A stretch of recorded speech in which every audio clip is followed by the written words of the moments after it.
वृषभ राशि वालों, ये लौंग और मिर्ची का अगर आप उपाय करोगे तो युद्ध में भी आप करोड़पति हो जाओगे। जय माता दी मित्रों, मेरा नाम पंडित प्रकाश जोशी। स्वागत है मेरी यूट्यूब फेसबुक चैनल एस्ट्रो आज में। मित्रों, आज हम चर्चा कर रहे हैं टॉरस साइन वृषभ राशि का अप्रैल का मंथली राशिफल कैसी होगी, वृषभ राशि की धन की, स्वास्थ्य की, उनके परिवार की स्थिति, इसके बारे में मित्रों हम डिटेल में चर्चा करने वाले हैं। और ये आपकी मंथली राशिफल की आपकी कुंडली भी आपके सामने आ रही है। अभी अप्रैल के महीने की कुंडली है। बृहस्पति आपके द्वितीय भाव में है, चंद्रमा आपके पंचम भाव में है, केतु आपके 4th हाउस में, मंगल बुध राहु की युति दशम स्थान में। देख लीजिएगा, ये जो 11 नंबर लिखे हैं ये 10th हाउस होता है, तो मंगल राहु बुध की युति है। सूर्य शनि आपके कहीं ना कहीं लाभ भाव में बैठे। सूर्य शनि की युति ग्रहण दोष, पितृदोष, बहुत सारी दोष बनाती है, वो योग बन रहा है। और शुक्र आपके 12वें भाव में। तो ये अप्रैल के ग्रह गोचर है। और जैसा मैंने आपको बताया कि लौंग और इलायची का उपाय आपको करोड़पति बनाएगा। मित्रों, जो मेरे को पुराने फॉलोवर या सब्सक्राइबर फॉलो करते हैं वो पता है कि लौंग इलायची के उपायों से के मैं सख्त खिलाफ हूँ। मित्रों, सिर्फ आपको कोई भी चीज़ करोड़पति बना सकती है तो वो आपकी मेहनत और लगन है। इसके अलावा भाग्य का साथ होता है, लेकिन मेहनत आपको करनी पड़ती है। कोई भी ऐसा पुजारी नहीं है, मंदिर देख लीजिए, कोई ऐसा गुरु नहीं है बिना उपदेश के उनके पास धन आता हो। कोई ऐसा पुजारी नहीं है जो पूजा ना करता हो आपके घर में और तब उस पर धन आता हो। सबको मेहनत करनी पड़ती है। कोई लौंग मिर्ची इलायची का उपाय आपको करोड़पति नहीं बना सकता। आजकल फ्रॉड कास्ट में यही चल रहा है और आप मिलियन में देख रहे हैं। और जिससे क्या हो रहा है, आप लोग भ्रमित हो जाते हैं, बच्चे वो उपाय कर बैठते हैं और बाद में रिजल्ट नहीं मिलता तो आप एस्ट्रोलॉजी को पाखंड जोड़ देते हैं। बल्कि एस्ट्रोलॉजी कर्म के सिद्धांत पर आधारित है। चलिए हम आपसे अब बात कर लेते हैं वृषभ राशि के हेल्थ के बारे में। तो ये कुंडली आपके सामने आ रही है, ये वृषभ राशि की कुंडली है जो आपके सामने आ रही है। पहला चीज़, आपके हेल्थ में शुक्र अभी कहाँ पर है? शुक्र आपके अपोजिट भावों के अंदर विराजमान है, यानी 12वें भाव के अंदर। देखिएगा 1 नंबर पे शुक्र बैठे हैं। तो 1 तारीख से 19 अप्रैल तक थोड़ा हेल्थ में गड़बड़ी होगी। पेट की प्रॉब्लम वृषभ राशि वालों को रह सकती है। शुक्र 12वें में होता है तो एलर्जी की समस्या दे देता है। शुक्र 12वें में होता है तो बाल झड़ने लग जाते हैं या बाल सफ़ेद होने लग जाते हैं। शुक्र 12वें में हो और आपकी वृषभ राशि वृषभ लगन हो और यदि आप महिला है तो उनको पीरियड से संबंधित प्रॉब्लम, मासिक धर्म से संबंधित प्रॉब्लम आने लग जाती है। शुक्र 12वें भाव के अंदर होता है तो कहीं ना कहीं शुभ काम, जो शादी विवाह के शुभ काम है वो डिले करवाता है। तो कहीं ना कहीं 1 तारीख से और 19 अप्रैल तक आपके मांगलिक काम एक तो डिले होंगे क्योंकि शुक्र 12वें में। साथ ही साथ आपको हेल्थ के थोड़े बहुत इशू रह सकते हैं। मूड स्विंग की प्रॉब्लम, अचानक गुस्सा, अचानक बीपी बढ़ने की प्रॉब्लम आपको रह सकती है। तो 19 अप्रैल तक थोड़ा हेल्थ पे आपको ध्यान देना है। हाँ, 20 तारीख के बाद शुक्रदेव आपकी राशि वृषभ राशि में आ जाएंगे तो 20 तारीख के बाद आपके मांगलिक काम भी बनेंगे।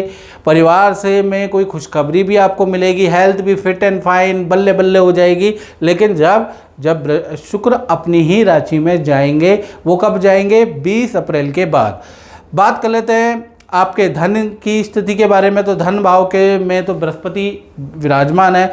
धन भाव के स्वामी बुध हैं और बुध कहाँ पर बैठे हैं? बुध, राहु और मंगल, ये तीनों ग्रह एक साथ बैठे हैं, त्रिवर्गीय ग्रह बना रहे हैं। तो कहीं ना कहीं 1 तारीख से लेकर 10 अप्रैल तक आपके खर्चे ज़्यादा रहेंगे। मंगल प्रतिनिधित्व करता है इलेक्ट्रॉनिक खर्चा, वाहन के खर्चा आपका होगा।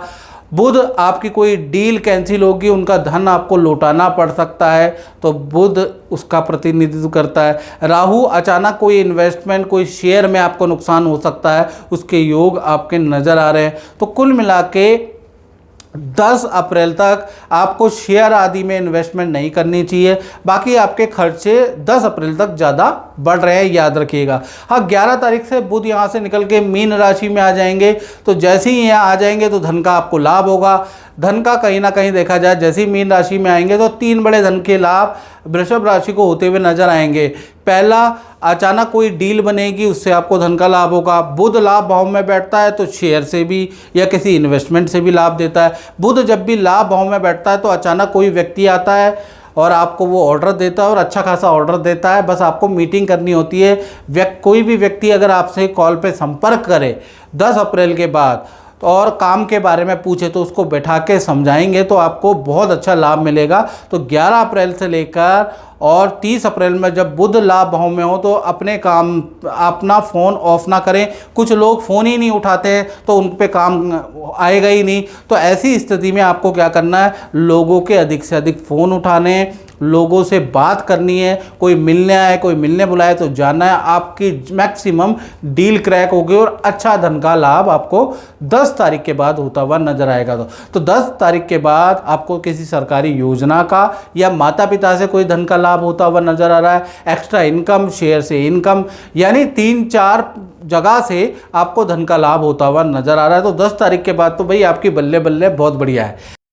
जय माता दी विष्णुदीप जी। जय माता दी। और आप मेरे पास काफ़ी समय से आ रहे हैं, क्या अनुभव रहा है आपका ज्योतिष में और क्या कुछ बदलाव हुआ है, दर्शकों को बताइएगा।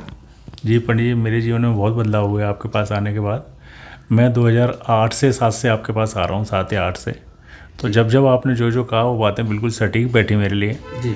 आपने मुझे बताया जब मैं पहली बार आया कि पंडित जी मैं घर के लिए बहुत परेशान हूँ, तो आपने मुझे जो टाइम दिया था कि इस टाइम पीरियड में आपका घर हो जाएगा, मेरा घर हुआ। आपने कहा कि आपका इस टाइम पीरियड में आपके पास गाड़ी होगी, मेरे पास गाड़ी भी हुई। फिर दोबारा आया कि पंडित जी मैं घर से अभी सेटिस्फाई नहीं हूँ, मैं थोड़ा बड़ा घर चाहता हूँ। हाँ। तो मेरा बड़ा भी घर हुआ और आपके बताए हुए सारे काम हुए। आपकी बार टाइम थोड़ा ज़्यादा लगा आपसे मिलने में लेकिन मैं आपसे मिलके ही आगे काम करना चाहता हूँ आपके आशीर्वाद से। तो मैं काफ़ी कोशिशों के बाद आज आपके पास पहुँचा हूँ। तो आप अपना आशीर्वाद मेरे ऊपर ऐसे ही बनाए रखें। आशीर्वाद रहेगा। जय माता दी। जय माता दी। बात कर लेते हैं आपके पारिवारिक क्षेत्र के बारे में। तो पारिवारिक क्षेत्र के बारे में बात करें तो परिवार भाव के स्वामी कौन है, देखिए 4th हाउस के स्वामी कौन है, सूर्य शनि की अभी युति लाभ भाव में बैठी, ये स्थिति बहुत अच्छी नहीं है 14 अप्रैल तक। तो 14 अप्रैल तक परिवार के साथ में कोई ना कोई मनमुटाव, कोई ना कोई स्थिति ऐसी रहेगी कि घर में थोड़ा कलेश रहेगा। या तो माता पिता से किसी टॉपिक को लेकर मनमुटाव होगा, या फिर माता पिता ही आपसे लड़ लेंगे, या भाई बहन आपसे लड़ लेंगे। तो 1 से लेकर 14 तारीख तक परिवार में किसी न किसी प्रकार का मन मुटाव रह सकता है, उसके योग नज़र आ रहे हैं। हाँ, 15 तारीख से सूर्यदेव मीन राशि से निकल के अपनी उच्च राशि मेष राशि में हो जाएंगे, तो पारिवारिक स्थिति बहुत ही अच्छी है। यानी 15 तारीख से 30 अप्रैल के बीच में परिवार के साथ में उल्टा आप किसी हिल स्टेशन कहीं घूमने जा सकते हैं, गांव की यात्रा आपकी हो सकती है। तो कुल मिला के 15 अप्रैल से 30 अप्रैल में सूर्य जैसी 12वें में चले जाएंगे, तो परिवार से मनमुटाव टाटा बाय बाय, प्लस स्थितियां बहुत अच्छी हो जाएंगी, बहुत बढ़िया आपकी हो जाएंगी। तो वेट कीजिएगा, 14 अप्रैल तक परिवार की स्थिति नहीं है, तो परिवार में किसी से बेफालतू से उलझे नहीं, याद रखिएगा। और मित्रों, ये जैसा कि आप देख रहे हैं, ये जनरल प्रेडिक्शन होती है और आप भी चाहते हैं कि फ्रॉडकास्ट की तरह मैं लोगों को करोड़पति अरबपति बनाऊं, तो मुझसे नहीं होगा। यदि आप चाहते हैं कि आपको लाभ मिले तो आपको 7210124289 ये जो मेरा व्हाट्सअप नंबर आ रहा है, इसमें date of birth, time of birth, place of birth भेजकर आप मुझसे टेलीफोनिक अपॉइंटमेंट लेकर बात कर सकते हैं और अपनी कुंडली की जानकारी ले सकते हैं। बाकी तो फ्रॉडकास्ट के अंदर आपने बहुत देखे हैं, करोड़पति लोग बनाते रहते हैं और कितने लोग करोड़पति बन गए आप जानते ही हैं, तो उन चीज़ों पर विश्वास ना करें। चलिए अब हम बात कर लेते हैं, हमने परिवार भाव के बारे में बात कर ली, अब हम बात कर लेते हैं संतान भाव के बारे में। तो संतान भाव के स्वामी वही बुध, और बुध अभी बुध राहु मंगल की युति है। तो संतान भाव भी वृषभ राशि का, चाहे आपकी छोटी छोटी सी संतान हो या बड़ी बड़ी सी आपके हाइट के बराबर की संतान हो, तो संतान भाव कहीं ना कहीं 10 अप्रैल तक बहुत अच्छा नहीं है। तो 1 तारीख से लेकर 10 अप्रैल तक संतान से संबंधित, यानी संतान के रिजल्ट, विद्या से संबंधित बहुत अच्छा आपको प्रतिफल नहीं मिलेगा। संतान को पेट के इशू, एलर्जी की समस्या रह सकती है। छोटी संतान को कफ एंड कोल्ड की, बुध कफ एंड कोल्ड करवाता है, तो कफ एंड कोल्ड की समस्या भी संतान को रह सकती है। तो संतान की हेल्थ के लिए, संतान की पेट के लिए, चाहे छोटी हो चाहे बड़ी संतान हो, 1 तारीख से 10 अप्रैल बहुत अच्छी नहीं है। और संतान की कुछ धनहानि भी हो सकती है, वाहन पे चालान अप्रैल के महीने में हो सकता है। तो संतान का वाहन से नुकसान भी 10 अप्रैल से पहले लिखा है। कुछ चीज़ चोरी भी हो सकती है, वो भी 10 अप्रैल से पहले यानी 10 अप्रैल से पहले संतान के लिए स्थिति बहुत अच्छी नहीं है। ऐसा ही विद्यार्थियों के लिए, वो भी ध्यान से सुने। उसके बाद 11 तारीख के बाद बुध देव यहाँ कुंभ राशि से निकल के मीन राशि में चले जाएंगे। ये स्थिति बहुत बेहतर है। तो ये स्थिति में बुध राहु की एक तो युति टूट जाती है मित्रों। तो संतान के लिए 11 तारीख से लेकर और पूरा का पूरा देखा जाए तो 30 अप्रैल तक पूरा बेहतर रहेगा। पहला, संतान को उनके प्रयासों का अच्छा रिजल्ट मिलता हुआ नजर आएगा। बहुत बेस्ट रिजल्ट तो नहीं मिलेगा क्योंकि बुध मीन राशि में बहुत अच्छे तो नहीं होते, ठीक ठाक है, ठीक ठाक आपको रिजल्ट मिलता हुआ नजर आएगा। संतोषजनक संतान का रिजल्ट मिलता हुआ नजर आएगा। साथ ही साथ संतान का जो बड़ी संतान है 17, 18, 19 साल की, उनका मित्रों के साथ में कि कहीं घूमने का योग भी बनता हुआ नजर आ रहा है। छोटी संतान का मामा मामी या नाना नानी के घर जाने का योग भी नज़र आ रहा है। तो कुल मिला के 11 तारीख के बाद छोटी बड़ी संतान की हेल्थ भी अच्छी है और विद्या करियर में संतोषदायक रिजल्ट मिलेगा, ठीक ठाक है। यानी संतान भाव 11 अप्रैल के बाद अच्छा है। अब बात कर लेते हैं वृषभ राशि, उनकी जो नौकरी करते हैं, जो करियर के लिए चिंतित है, तो करियर के स्वामी भैया अभी आपको चिंता रखने की जरूरत है। शुक्र 12वें भाव में बैठे हैं और एक कोई यूट्यूबर है, मुझे मित्रों यार नाम याद नहीं आ रहा, जो कहते हैं कि 12वां शुक्र आपको करोड़पति बना देगा। फालतू की बातें करते हैं वो। 12वें शुक्र के अंदर जब भी शुक्र 12वें में बैठ गए तो यहाँ पर कहीं ना कहीं देखा जाए तो करियर के अंदर थोड़ी टेंशन आपको क्रिएट करेंगे। साथ ही साथ आप कितना ही अच्छा काम बॉस के सामने परोस देंगे, कोई आपको अहमियत नहीं मिलेगी, बल्कि आप फील करेंगे कि मेरी पावर किसी और को दी जा रही है। उल्टा रिजल्ट 12वें भाव में बहुत अच्छा नहीं है और आपके कलीग से वाद विवाद होंगे। साथ ही साथ आप करियर में कोई भी निर्णय लेते समय घबराएंगे। ये 12वें शुक्र का जादू है। तो ये 19 अप्रैल तक ऐसा ही रहने वाला है। उस 19 अप्रैल तक आपसे बड़ी गलतियां होने वाली, तो ईगो मत रखिएगा, नहीं तो नौकरी तुरंत गई। याद रखिएगा, ईगो मत रखिएगा। अगर उच्च अधिकारी आपसे डांटे तो सॉरी सर बोल के, करता हूँ करती हूँ कह के चीज़ें ठीक कर लीजिएगा, क्योंकि अभी युद्ध का माहौल है और युद्ध लंबा चलेगा भी, तो इसलिए ईगो मत रखिएगा जॉब के अंदर। साथ ही साथ देखा जाए तो ये 19 अप्रैल तक ये स्थिति रहेगी जब तक शुक्र 12वें भाव में रहेंगे। जैसे ही 19 अप्रैल के बाद शुक्र कहीं ना कहीं मेष राशि से अपनी राशि में आ जाएंगे, बहुत ही अच्छा है। तो 19 अप्रैल के बाद और 20 अप्रैल से और 30 अप्रैल के बीच में अचानक करियर से संबंधित कोई खुशखबरी मिलेगी, कोई रुका हुआ काम आपका बनता हुआ नजर आएगा और कुछ ना कुछ आप ऐसा करेंगे कि आपके लिए ऑफिस में तालियां बजेंगी या आपकी तारीफ होगी, और वो होगी 19 अप्रैल के बाद। तो 19 अप्रैल तक बहुत अच्छी स्थिति करियर जॉब के अंदर बहुत अच्छी नहीं है, थोड़ा धैर्य से काम लेना, उसके बाद चीज़ें ठीक है। अब बात कर लेते हैं प्रेमी प्रेमिका, पति पत्नी, यानी आपके दाम्पत्य जीवन की। सबसे पहले लव कपल के बारे में बात कर लेते हैं। तो लव कपल ध्यान से सुने, अभी मंगल बुध राहु की युति है भाई, 10 तारीख तक सावधान रखना है। लव कपल में जो पार्टनर है, तो पार्टनर का वाहन पे चालान 10 अप्रैल तक हो सकता है। पार्टनर बेफालतू के वाद विवाद में उलझ सकता है। पार्टनर कोई पुलिस केस, लिटिगेशन केस में अचानक फंस सकता है और पार्टनर की नौकरी में भी दिक्कत आ सकती है। 10 अप्रैल तक लव पार्टनर आपका परेशान रहेगा। उसके बाद ये मंगल राहु की युति टूट जाएगी, यानी कि 11 तारीख से और 30 अप्रैल तक स्थिति बहुत ही अच्छी है। मंगल मीन राशि में चले जाएंगे, रोचक योग आपका बनेगा, अचानक बड़ा ऑर्डर आपको मिलेगा, ऑफिस में पद प्रमोशन हो सकता है, आपके निर्णय से आपको बहुत अच्छी सफलता मिल सकती है। लेकिन ऐसा जादू जब चलेगा जब आप 10 तारीख तक रहेंगे ऑफिस में। 11 तारीख से और 30 अप्रैल में स्थिति बहुत अच्छी है पार्टनर के साथ में। तो कुल मिला के उसी समय पे, यानी कि 11 तारीख से और 30 अप्रैल में पार्टनर के साथ में हिल स्टेशन की यात्रा भी है। पार्टनर अपने लिए कोई कंप्यूटर भी खरीद सकता है, पार्टनर अपने लिए कोई मोबाइल भी खरीद सकता है, कुछ इलेक्ट्रॉनिक आइटम खरीदाने के भी हो गए, वो सब कहीं ना कहीं 11 अप्रैल के बाद है। तो 11 अप्रैल से और 30 अप्रैल तक स्थिति बहुत लाभकारी, उससे पहले बहुत अच्छी नहीं है।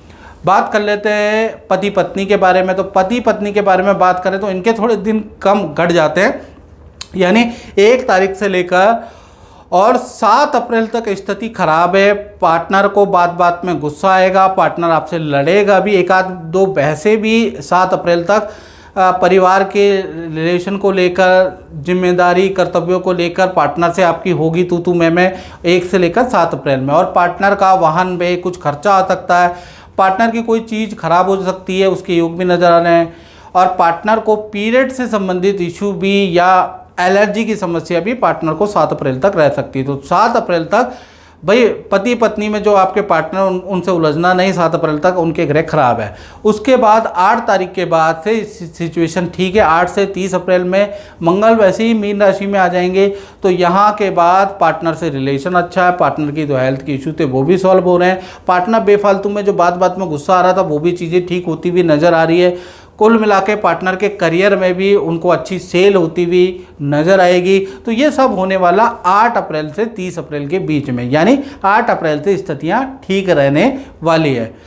अब बात कर लेते हैं वृषभ राशि, उनके बारे में जो अपना व्यापार चलाते हैं, यानी अपना ही काम करते हैं। तो भाई 10वें स्थान में मंगल राहु बुध की युति है। अब ये मंगल राहु बुध की युति कहीं ना कहीं आपको जो परेशान करेगी वो 10 अप्रैल तक करेगी।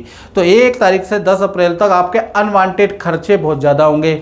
एक तो काम कैंसिल आपके ज़्यादा होंगे, ये चीज़ें आपको दिखेंगी। पेमेंट भी आपकी डिले हो जाएंगी, जो पेमेंट आपकी 7 तारीख को आनी थी वो पता चला कि आपकी 11-15 तारीख को आ रही है। पेमेंटों का फ्लो आपका बिगड़ जाएगा, ये आप महसूस करेंगे। लायबिलिटियाँ ज़्यादा चढ़ जाएंगी, कर्जे आप पे ज़्यादा चढ़ सकते हैं, EMI आपकी बाउंस हो सकती है। तो 10 अप्रैल तक आपका सारा व्यापार का गणित उथलता पुथलता नजर आ रहा है, टेंशन में आप रहेंगे। तो 10 अप्रैल तक चीज़ें बहुत अच्छी नहीं है। मशीनरी पे आपका खर्चा, इलेक्ट्रॉनिक आइटम पे आपका खर्चा रहेगा। तो 10 अप्रैल आपके नाक में दम करेगा व्यापारी और जो अपना काम करते हैं। हाँ, 11 तारीख के बाद से 30 अप्रैल तक चीज़ें ठीक हैं, यहाँ से आप ठीक होंगी। जो पेमेंट नहीं आ रही थी अब आपके पास पेमेंटें आएंगी, आप इधर उधर देंगे और काम चलाएंगे। तो यहाँ से स्थिति आपकी ठीक है। साथ ही साथ जो मशीनें खराब हो गई थी वो मशीनें भी आपकी ठीक होती हुई नजर आएंगी। जो मशीनें, जो माल आपका पोर्ट में या कहीं रुक गया था वो भी आपका रिलीज हो जाएगा।